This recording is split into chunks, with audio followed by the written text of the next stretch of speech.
एक दफा का जिक्र है, एक जहाज समुद्र में सफर कर रहा था और उसके ऊपर बहुत ही ज्यादा सामान था। हवाओं की लहरें बहुत तेज थी, तो ताजिरों को यह खदशा हुआ कि हमारा जहाज डूब न जाए। तो उन सब ने मिलकर मशवरा किया कि हमें चाहिए कि हम अपना कुछ सामान समुद्र में फेंक दें ताकि वजन कम हो जाए। वहाँ पर एक ताजर का बहुत ही ज्यादा सामान था, तो उन सब ने मशवरा किया कि इस ताजर के तमाम सामान को हम समुद्र में फेंक दें। तो उस ताजर ने कहा, मेरा ही सामान क्यों, सबका थोड़ा थोड़ा सामान समुद्र में फेंक दिया जाए। तो उन ताजरों ने उस ताजर का और उसके सामान को समुद्र में फेंक दिया।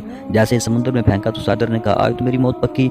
समुद्र की लहरें उसके साथ खेल रही थी और वो बेहोश हो गया। जब उसको होश आया तो क्या देखता है कि वो एक साहिल के किनारे पड़ा हुआ है और वहाँ पर कुछ लकड़ियों को इकट्ठा किया और टूटा फूटा घर बनाया और वहाँ पर उसने रहना शुरू कर दिया। एक दिन वो आग जला रहा था और उसकी लापरवाही की वजह से उसका घर जल गया। उसको बहुत दुख हुआ और कुछ ही देर पर एक कश्ती पर कुछ लोग आए और उन्होंने कहा, क्या वो हमारे साथ चलो, हम तुम्हें लेने आए हैं। तो उस शख्स ने कहा, तुम लोगों को कैसे पता चला कि मैं यहाँ पर फंसा हुआ हूँ। तो उन लोगों ने कहा कि हम तुम्हें को देखकर आए हैं, क्योंकि हमें इल्म है यहाँ पर कोई शख्स नहीं रहता। तो उस ताजर ने अपने बारे में तमाम किस्सा उनको सुनाया। तो उन लोगों ने कहा कि जिस जहाज पर तुम थे वो जहाज तो तबाह बर्बाद हो गया। तो उस ताजर ने अल्लाह का शुक्र अदा किया जिसने उसकी जान को